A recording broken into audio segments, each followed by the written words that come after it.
me be clear. Scott Coker makes the matchmaking, we approve. And in the race you did, I think we're doing this on the list. For a long time, Alistair didn't fight a long time high-ranked MMA fights. It doesn't matter. It doesn't mean that he is not a real opponent or some. It's nothing to do with quality, but he has to establish more MMA fights on a higher level. So make him fight Brad Rogers first, and perhaps somebody else in between, and then he can meet Fedor. The other thing is, of course, we will do the necessary research and consults by the Atlantic State Commission. Right, because Overeem seems to be really, really huge right now. I mean, physically. It are your words. I've seen it, but we all can see that. Yeah. So you think there could be something? You just want testing done? It's not my wish at all. It's more Fedor's wish. But basically, Fedor doesn't give a shit who he's fighting. Fedor doesn't give a shit. It's only the management who protects him, because Fedor steps in every fight and he never declines any opponent. So please be all reasonable. Everything can happen in an MMA fight, but Fedor, Alistair Overeem is for Fedor just another fighter, just another one. Right, just another fighter, and yeah, Fedor has is widely regarded as the greatest of all time. So obviously he's not afraid to fight anybody.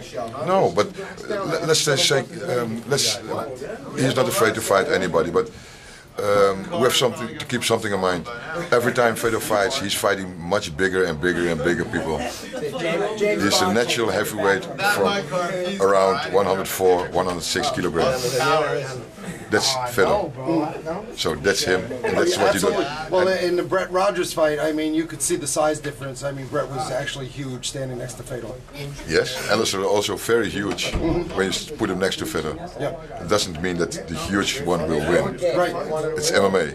Yeah. And I think one thing is people really underestimate the aura, the feeling, the mental statement of Fedor makes him do what he does. And is Fedor training right now? He pretty much trains all year round, but then he has a really good camp before his fights. So with the mix-up of dates, with the thinking about April and May, how is that affecting his training? It doesn't affect his training at all. It will only be more specific when we know the date exactly. And Fedor's basically training the whole year around. Now, Brock Lesnar, there's a lot of talk about Brock Lesnar and his skills. Does Fedor ever, talk about Brock? Brock who? I just repeat the joke on the internet, Brock who? Oh, Lesnar, yes, no, I'm joking. Brock Lesnar is a big and great fighter, and I think at this moment the best exponent of the UFC. But yeah, we have had 32 or 31 good exponents all the time. Of course, Fedor has an expired date. He also knows that, but he's willing to fight another couple of fights, and he will do it. It's not for the money, just for... As long as he is willing to fight, and in his own words speaking, as God wants him to fight and to be healthy, he will do it. He makes his decision himself.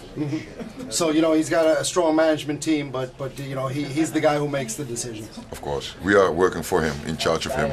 He is not let's be clear about this too.